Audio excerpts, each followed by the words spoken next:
አብርሃም እንግዲህ በዚህ ሰዓት ከየት ወዴት እንደሚሄድ ራሱ ግራ ገብቶታል ማለት ነው። በዛ ከሩታ ጋር መሆን ይፈልጋል፣ ይቅርታ ይጠይቃታል። እዚህ ጋር መጥቶ ደግሞ የሚያደርገው ሌላ ነገር ነው።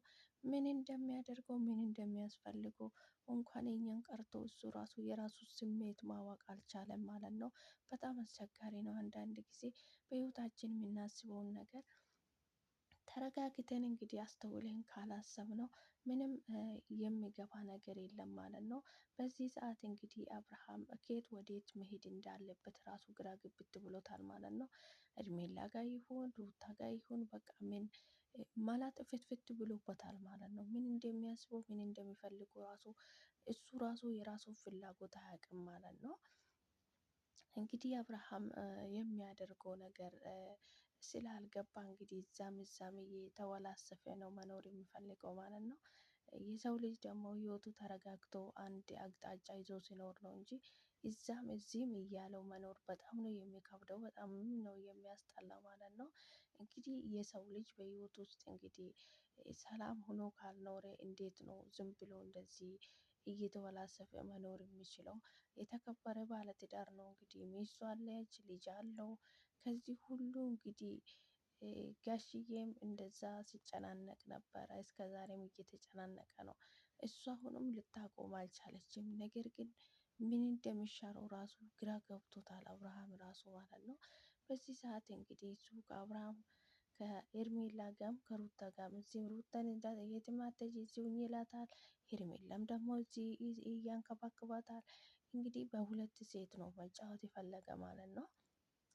ብቻ ምን እንደሚፈልጉ ራሱ እንኳን ሌላ ሰው ቀርቶ እሱ ራሱ የራሱ ስሜት አያውቅም ልጁ ምን እንደሚፈልገው ምን እንደሚያስፈልገው የራሱ ስሜት ራሱ መረዳት አልቻለም አብርሃም ማለት ነው።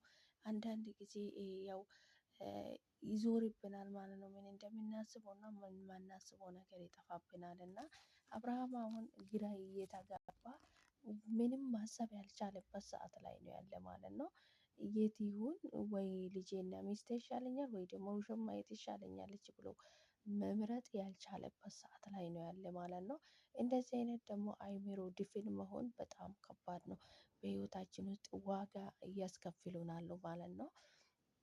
እንግዲህ አብርሃም ምን እንደሚፈልገው ምን እንደሚያስፈልገው ምን እንደማያስፈልገው ራሱ ሊያውቀው ማወቅም አልቻለም ማለት ነው። በጣም ነው የሚያስጠላ። አንዳንድ ጊዜ እንግዲህ ቆም ብለን ካላሰብን ሁሉንም ነገር ካላስተዋል ያስጠላል ማለት ነው። ብቻ በጣም ነው የሚያስጠላው እውነት ለመናገር የሰው ልጅ ማለት ነው። በጣም ነው እንትን የምለው ሴፈር መሆን አለበት የሰው ልጅ በህይወቱ ውስጥ ሀላፊነት መውሰድ ያለበት ህይወቱን በራሱ መምራት አለበት። ነገር ግን እዛም እያለን እየተወላሰፉ መኖር የትኛው ህይወት መኖር እንደሚያስደስት ራሱ አብርሃም በዚህ ሰዓት ማወቅ አይችልም ማለት ነው። ምን እንደሚፈልገው በህይወት ውስጥ ማን እንደሚያስፈልገው ማን እንደማያስፈልገው ራሱ ሊያውቅ አልቻለም ማለት ነው። እንግዲህ እዛ ቤትም ሄዶ ነገር እያነሳ እንትኔው ምናምን እያለ ነው እንግዲህ እኔ የናፈቀኝ አብርሃም ወደ ህይወቱ ተመልሶ በሰላም የሚኖርበት ቀን ነው ማለት ነው። ብቻ በጣም ከባድ ነው ማለት ነው። እንደዚህ ሰው ልጅ እስከመቼ ነው ህይወቱን እንደዚህ የሚገፋ? እንደዚህ የሆነ እስከመቼ ነው የሚኖረው? ሩታ እንግዲህ ነፃ መውጣት እፈልጋለሁ ብላ ነፃ ወጥታለች ማለት ነው። አንድ ጊዜ እንግዲህ አብርሃም ሄርሜላን ፕራንክ አድርጓት ነበረ ሌላ ሴት አምጥቶ ማለት ነው። ብቻ እሱን ቀን በጣም ነበር የተናደደችው ማለት ነው። እንዴት እንደዚህ ታደርጋለች ብላ በቃ ባለቤቱ ሚስቱ ነው የመሰለችው ማለት ነው። ሩታ እንኳን እንደዚህ ያልሆነችም የህጋዊ ሚስቱ ሆና ማለት ነው። ሄርሜላ እንግዲህ እኔ በጣም ግራ የሚያጋባኝና በጣም ግራም የተጋባኝ መልስ ያላገኘሁት ነገር ቢኖር የሄርሜላ ጉዳይ ነው። ሴት ልጅ ነሽ፣ መቼም አንቺ ሴት ልጅ ነሽ፣ ወንድ አይደለሽም። ነገ አንቺ ህይወት ምን እንደሆን ምን እንደሚያጋጥምሽ የማታውቂው የሰው ትዳር ውስጥ ገብተሽ የሰው ትዳር መበጥበጥ። እሺ አሁን አብርሃም ሚስቱን አስፈትተሽ ልጁን አስትተሽ አንቺ ጋር ገባ አንቺን አገባ እንበል። ሌላም ደግሞ ሌላ ነገም ደግሞ ሌላ ሴት መታ እንደዚህ ከአንቺ ደግሞ ተለይቶ እንደማይሄድ በምን እርግጠኛ ሆንሽ? ምንም እርግጠኝነት የለሽም ማለት ነው። ነገር ግን የሰው ህይወት ገብተን መበጥበጥ በጣም ቀላል ነው። በእኛ ቦታ ላይ የኛ ላይ ሲደርስ ግን መልስ መመለስ ያቅተናል ማለት ነው። ብቻ በጣም ከባድ ነው እያደረግሽ ያለሽው ሄርሜላ። የእነሱን ህይወት መበጥበጫ አንደኛ ዋናው ርዕሱ አንቺ ነሽ ማለት ነው። ሰላም ሰላም፣ ውድና የተከበራችሁ የኔ ውድ ቤተሰቦች እንዴት ናችሁልኝ? ደህና ናችሁ ወይ? እኔ ያለው እግዚአብሔር ይመስገን። እናንተም በያላችሁበት ቦታ ሰላማችሁ ይብዛልኝ። ፈጣሪ በያላችሁበት ቦታ ከክፉ ነገር ሁሉ ይጠብቃችሁ። ሰላም ለሀገራችን፣ ሰላማችሁ ይብዛልኝ። ፈጣሪ በያለንበት ሰላማችን ያብዛልን፣ ከክፉ ነገር ሁሉ ይጠብቀን። የኔ ውድ ቤተሰቦች እንኳን ወደ ቤቴ በሰላም መጣችሁ። ሼር፣ ላይክ፣ ሰብስክራይብ በማድረግ ቤተሰብ ይሁኑ፣ ወደ ቤቴ ይቀላቀሉ ይላችኋለሁ። እንዴት ናችሁልኝ? እኔ ያለው ፈጣሪ የተመሰገነ ይሁን። ዛሬ እንግዲህ በአዲስ ቪዲዮ መጥቻለሁ። በአዲስ ቪዲዮ እንበል እንጂ ይሄ የተለመደ ነው ማለት ነው። አንዳንድ ጊዜ እንግዲህ በህይወታችን ውስጥ የምናደርገውን እና ማናደርገውን ነገር ለይተን ካላደረግን በጣም ከባድ እና አስቸጋሪ ነገር ነው የሚሆነው ማለት ነው። ደግሞ እኛው ባለቤት ሆነን የባለቤቱ ካላስተካከለ ሌላ ሰው ከውጭ መጥቶ አያስተካክልም ማለት ነው። እጅግ በጣም ያስጠላል። እውነት ለመናገር ሩታ እጅግ በጣም ብዙ መስዋዕት ከፍላለች ለሱ ብላ እጅግ ብዙ ነገር አድርጋለች። እሷ ነፍሰ ጡርም ሆና እንግዲህ አርግዛ እስክትወልድ ድረስ ከሱ ጋር ነው ስትቃጠል፣ ሁሉንም ነገር ስታደርግ ከነገ ነገ ይሻላል እያለች እንግዲህ ስትችል የነበረው ማለት ነው። እሱ ግን ያው ነው። እሷም አሳሰረችም፣ አልተመለሰም። ምንም አደረገች፣ እሱ አልተሻሻለም። ተመከረም፣ እሱ አልተሻሻለም። ምንም ተደረገ፣ እሱ አልተሻሻለም። እንግዲህ እሱ ያው ታጥቦ ጭቃ ሆኖ አብርሃም አንድ ጊዜ ማለት ነው። ምንም የሚመለስ አላማ ያለው ራሱ አይመስልም ልጁ ማለት ነው። በጣም ነው የሚያስጠላው። አንዳንድ ጊዜ ደግሞ ማሰብ ሲሳነው የሰው ልጅ ማሰብ ሲያቅተው በጣም ነው የሚያስጠላ ማለት ነው። እንግዲህ ፈጣሪ መስተዋሉን ይስጦ። የሰው ልጅ መስተዋል ሲኖር ነው ሁሉም ነገር መስተካከል የሚችለው። የሰው ልጅ ቆም ብሎ አስቦ የራሱን ህይወት ራሱ ካላስተካከለ ሌላ ሰው ከውጭ መጥቶ አስተካክልለትም ማለት ነው። በጣም የሚከብድ ነገር ነው እያደረገ ያለው ማለት ነው። ሁሉም ሰው እንግዲህ ሩታንም ይተቻታል ማለት ነው። ሩታ ምንም ጥፋት የላትም። ማንኛውም ሴት ባሉ ከሌላ ሴት ጋር እንደዚህ ሲሆን ምንም ዝም ብላ የምትመለከት አቅም የላትም ማለት ነው። እንደውም ሩታ በጣም ጠንካራና ጎበዝ ልጅ ናት። በጣም ስለምትወዱ ስለምታፈቅረው ይመልሳል ብላ ብዙ ጊዜ ጠብቃ ፈልጋለች ማለት ነው። ነገር ግን እሱ ከዛሬ ይሻሻላል ብላ ስትጠብቅ ጭራሽ እሱ ብሶበት ይገኛል ማለት ነው። እንግዲህ ጭራሽ ሌላ ነገር ውስጥ ገብቷል ልጁ ማለት ነው። ምን እንደሆነ አላቅም። እኔ እንግዲህ ጉዜም እሱ ኤትም በጣም እየተቆጣች ነበረ ማለት ነው።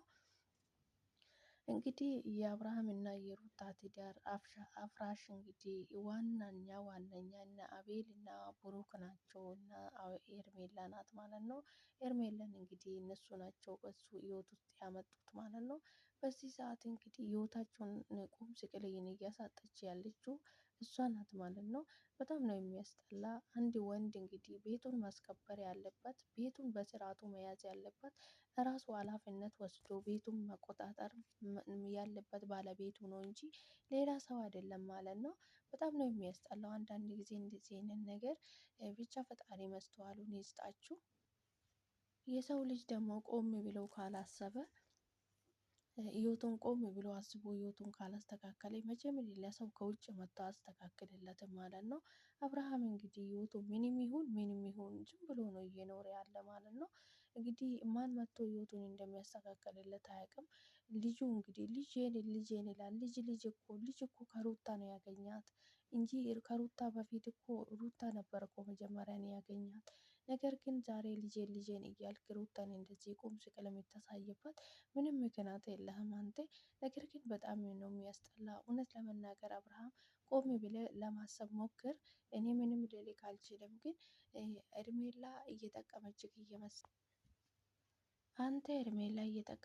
እየመሰለክ ነው። ነገር ግን ትዳርክ እየፈረሰ ነው በሷ የተነሳ ማለት ነው። ግን አንተ ሊገባ ካልቻለም ልትረዳ አልቻልክም። በጣም ነው የሚያስጠላ። ደግሞ አንዳንድ ጊዜ ቆም ብለን ካላሰብን ማለት ነው ያው እንግዲህ መጨረሻ ያው ሌላ ነገር እንደሚሆን ተስፋ አደርጋለሁ። ቆም ብለህ አስበህ አስተውለህ ወደ ትዳር ተመልሰህ ከልጅህና ከሚስትህ ጋር በሰላም ብትኖር መልካም ነው ማለት ነው። አብርሃም የምትባለው እነዚህ አቤልማ በጣም አንደኛ ያንተ ትዳር እንዳይስተካከል የሚፈልገው አንደኛ አውዳ ነው ማለት ነው። ብቻ ፈጣሪ መስተዋሉን ይስጣችሁ ለሁላችሁም። በጣም ነው የሚያስጠላው ማለት ነው። የኔ ውድ ቤተሰቦች ዛሬ ይዤ የመጣሁት ይሄንን ይመስል ነበረ የዛሬ ቆይታ። እንግዲህ እስኪ በቀጣይ ደግሞ ምን ይዞ እንደሚመጡ አናቅምና ሰላማችሁ ይብዛልኝ። ፈጣሪ በያላችሁበት ቦታ ከክፉ ነገር ሁሉ ይጠብቃችሁ። ሰላም ለሀገራችን። ብቻ አንዳንድ ጊዜ ቆም ብለን ካላሰብን ካላስተዋልን በጣም ነው የሚያስጠላ ማለት ነው። ያናድዳልም ያስጠላልም። ብቻ ቆም ብሎ አንድ ሰው ቆም ብሎ ካላሰበ ህይወቱን ራሱ ካላስተካከለ በጣም ነው የሚከብደው እውነት ለመናገር ማለት ነው። አብርሃምን እንግዲህ ወንድነቱን ተጠቅሞ አባወራነቱን ተጠቅሞ ህይወቱን መስተካከል አልቻለም። ሁሉም ነገር ማድረግ ይችላል ግን አልቻለም ማለት ነው። እነዚህ ጓደኞቹን ካጠገቡ ሊያርቃቸው አልቻለም። ብቻ ህይወቱ እንደዚህ እያደረገ እስከ መቼ እንደሚቀጥል ፈጣሪ ይወቅ። እኛ ልናውቀው አንችልም ማለት ነው። የኔ ውድ ቤተሰቦች የዛሬ ቆየን ቆይታ ይሄንን ይመስል ነበረ። በቀጣይ በአዲስ ቪዲዮ በአዲስ ነገር እስክንገናኝ ድረስ ቸር ቆዩልኝ። ሰላማችሁ ይብዛልኝ። ፈጣሪ በያላችሁበት ቦታ ከክፉ ነገር ሁሉ ይጠብቃችሁ። ሰላም ለሀገራችን። ፈጣሪ ሀገራችን ሰላም ያደርግልን። የእኛንም በያለንበት ቦታ ከክፉ ነገር ሁሉ ይጠብቃል። ሰላማችሁ ይብዛልኝ። ውድ ቤተሰቦቼ ሼር፣ ላይክ፣ ሰብስክራይብ በማድረግ ቤተሰብ የሆኑ ቪዲዮውን ሲታዩ ላይክ አድርጉልኝ። ሰላማችሁ ይብዛልኝ። ሰላም ለሀገራችን። አብራችሁ ስለቆያችሁ ከልብ አመሰግናለሁ።